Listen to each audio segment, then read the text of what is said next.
Hey, I'm Karai. Like some Viktor content, some middling content? Consider subscribing, maybe even hitting that like button. It'll help me up a lot. And if you do, you'll get blue buff. Viktor Challenger. The only rule, I can only play Viktor. Unless it's banned, then we're playing Orianna. No Viktor jungle, no Viktor support, maybe Viktor Bali, and that's about it. Hello friends, welcome back to the Viktor the Challenger series. Today I have a interesting video for you guys. I've noticed that a lot of Viktor mains have trouble dealing with assassins, mainly with the fact that Viktor is a very weak early game champion and assassins tend to run the early game, thus allowing the assassin to hard snowball and denying us the ability to scale into the late game. It just feels so hopeless when the enemy Qiyana, Fizz, or Zed get 2 random kills, leaving us with no options other than farming safely under our turret. However, what if I told you guys there is a way to control the assassins, not be completely useless as Viktor in the early game, and also be able to scale into the late game? Before I let you in on that secret, let me know what's the hardest matchup for you as Viktor. For me, I think Irelia is definitely the hardest matchup as Viktor, as I just can't do anything against her and she definitely needs a nerf. But without further ado, let's get back to the main point of this video, which is how to deal with assassins. The first thing you'll notice in this game is that we have a really weird level 1 skirmish and apparently no one died.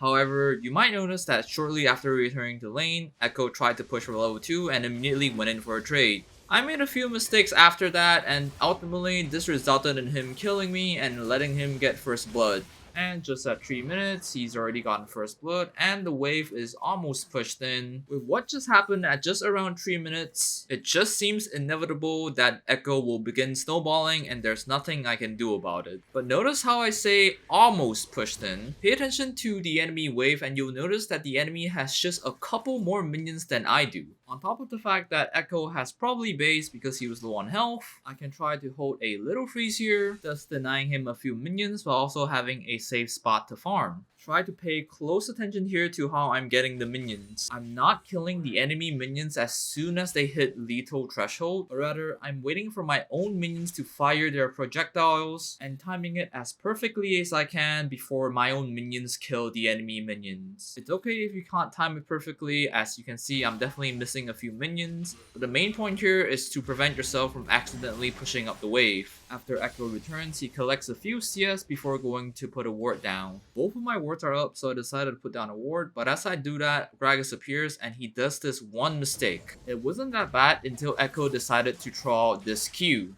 Pause the video right here and try to think about what the mistake actually is. I'll wait. But if you have no patience and want the answer immediately like me, notice how the wave is right now. Once again, you'll notice that the enemy has just a couple more minions than my own wave, which means that I'm able to set up a longer freeze than it should have. Honestly, it's probably not that bad if Ekko just decided to throw a couple less Qs and instead wait for the push that will eventually go towards his turret to collect the wave, but because he was impatient and his team is showing a bit of jungle and support gap, he had to burn his flash during this little gank here.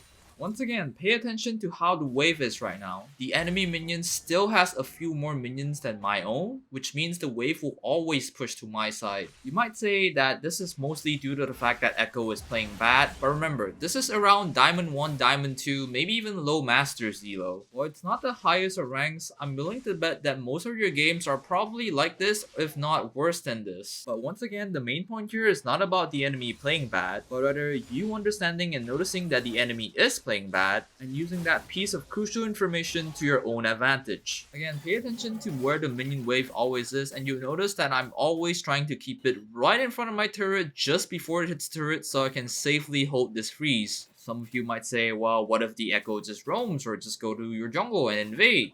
I'm going to show you what I do in those situations, but understand that this is not a foolproof technique and it might not work in every single game. But the first thing I do is definitely mute all and still focus on my own lane. In this exact situation, you can see that my Shyvana is invading the enemy Raptors. However, she is level 4 and as far as I'm concerned, Shyvana without 6 is not really a champion. On top of the fact that I don't know where Rakan is and Gragas just showed up, even if I go and help her, I can't really kill the Ekko here as both Shyvana and I don't really have an ability to hold the Ekko down. You might think, oh wow, this is just like my games. I'm trying to hold a freeze and the enemy is just getting free kills. But once again, pay close attention to what's happening right now in this game. Instead of putting your focus in the enemy getting free kills, pay attention to just how much of a CS lead we've gotten by just holding this freeze and ignoring my teammates. Now, I'm not telling you guys to always ignore your teammates. Obviously, this is case by case. But more often than not, your teammates are probably not making the best of moves, and in solo queue, it's probably much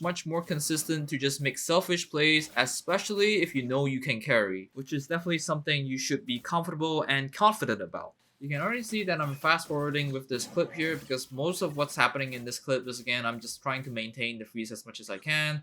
Ekko is forced to base here because he's probably low on resources, so I decide it's probably best to push here. You can see that I definitely have a overwhelming amount of CS lead over him. This allows me to buy a Lost Chapter, a Null Magic Mantle, and with some techs, I'm able to get a pot and also a pink ward. I come back, I collect the wave when Ekko really should have just been holding the freeze or trying to slow push.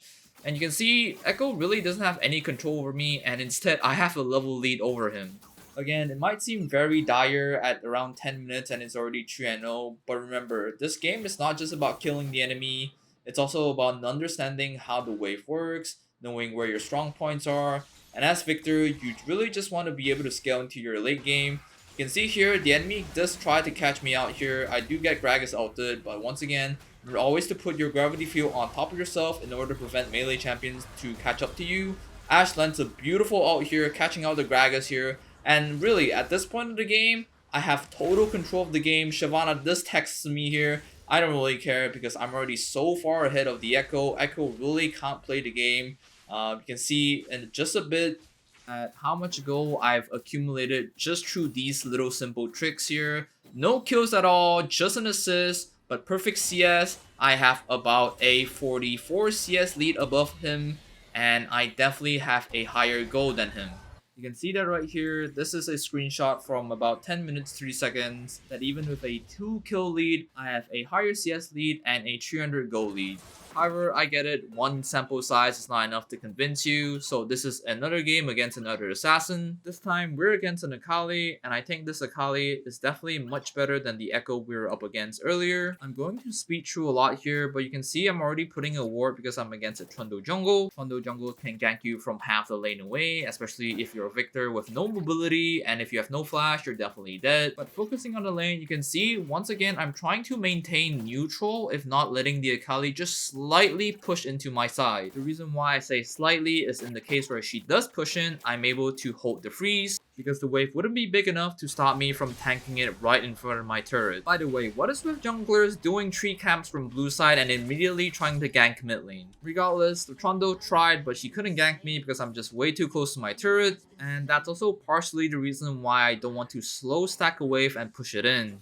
Anyway, now that we know that Trundle is heading towards bot side, I'm trying my best to just hover around top side just to avoid a repeat gank from him. However, it's at this point where I start to notice that my wave is slightly bigger than the Akali's, which means that the wave will definitely be pushing towards her side shortly. But as I'm locked into my auto animation taking the cannon minion, Akali tries to punish me. And honestly, this is a huge mistake from her. Pause the video here and think about why this is a huge mistake. Congrats if you did pause and think about it, but I won't judge you if you didn't pause at all. Regardless, let's break down what the mistake is. While it's not a bad concept to punish your enemy when they're locked into a auto animation, Akali blows her most important cooldown, her W, the smoke screen, to do this. And because I know that her smoke screen has a long cooldown, I'm able to just walk up safely and just push this wave in. It's a tiny little detail, but once again, the point of this video is to be able to pick up those little details and use that little piece of crucial information to your own advantage. After pushing the wave in, we have enough gold for our Lost Chapter with the help of Futures Market, and honestly, it wouldn't be that bad for Akali if she just based after clearing the previous wave. However, instead of just doing that, she decides to push up this wave before basing.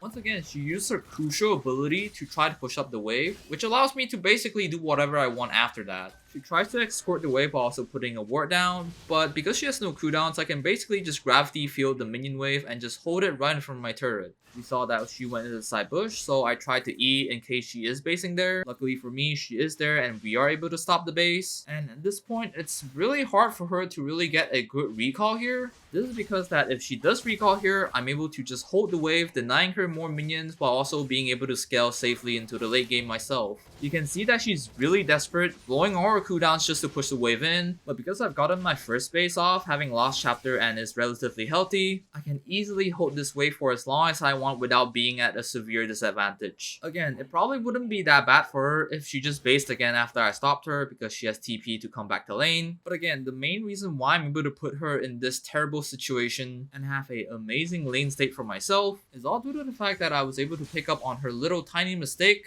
and capitalize heavily on it. Although not every game will be like this, it's really crucial for Viktor players to understand this little concept of just paying attention to little details to punish the enemy heavily. More so on mages like Viktor, since you don't have any abilities in your kit to punish the enemy from making obvious mistakes. Instead, we have to rely on these little bits of knowledge to punish the enemy indirectly and know what to do when these little opportunities present themselves. Going back into the game, you can see the wave is still right in front of my turret, perfectly holding her freeze even after that long monologue. However, as Akali is making the same mistake over and over again, I want you to pay attention to where she's looking at right about here. Notice that my Rengar and Malphite are heading back to topside, and the fact that Akali is also heading towards topside probably means she spot either Rengar or Malphite heading back towards topside to gank the Bel'Veth. Now, this doesn't give us any confirmation, but just in case that she tries to roam topside, I'm already preparing the wave to push back. And lo and behold, she appears topside, which gives me the confirmation to immediately out the wave and push it in. Now, without even looking at topside, I know that both my Rengar and Malphite are relatively healthy, and even though if they are not healthy and Akali does get a double here, I really don't want to follow her into the topside river as she can still kill me even though I'm slightly ahead. Plus, the other reason why I didn't want to follow or push immediately is because she might be hiding in topside bush just waiting for me to face check her. But anyway, with what just happened, I'm able to just easily collect 2 platings for myself, and because I know the enemy jungler is a Trundle, he really doesn't have any kill pressure over me if it's just him by himself. And just like that, it might seem nothing happened, but I'm definitely ahead of her slightly in levels and definitely ahead of her in gold.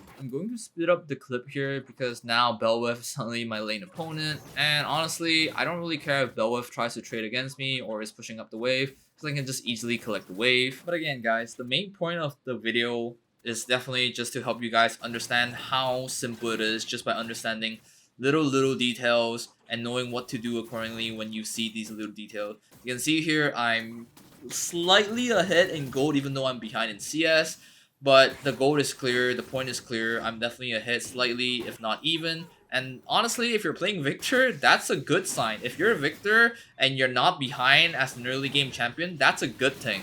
And even better if the enemy is a early game champion and they're not ahead, that's just a win-win situation. Here, not much happened. They try to gank me here. We just play it calm and steady. I have stopwatch. I have nothing to be afraid of. I can easily survive this. And honestly, if I really wanted to, I could even flash on that Trundle to get the kill. Up next, here, you can see that I'm playing the Rose reverse. Instead of the assassin one-shotting me, I'm trying to one-shot the assassin, which I easily do because of just how ahead I am. I know it's a 9-22 game, 9-30 game. We have Baron. We're just demolishing the enemy. But this is all due to the fact that we're able to just play the early game correctly and know what to do when the enemy is making mistakes. It's really easy to say that the enemy assassin is really OP when they're snowballing, or say like I'm just much better than the enemy assassin in these games. But honestly, anyone can do this. Anyone can do what I just did in these 2 games. As long as you're paying attention, as long as you're critically thinking about the game, I don't think this is something that no one can do. I think like if you just pay attention a bit more, you can definitely do the same thing as I did to these assassins and really just carry as Viktor.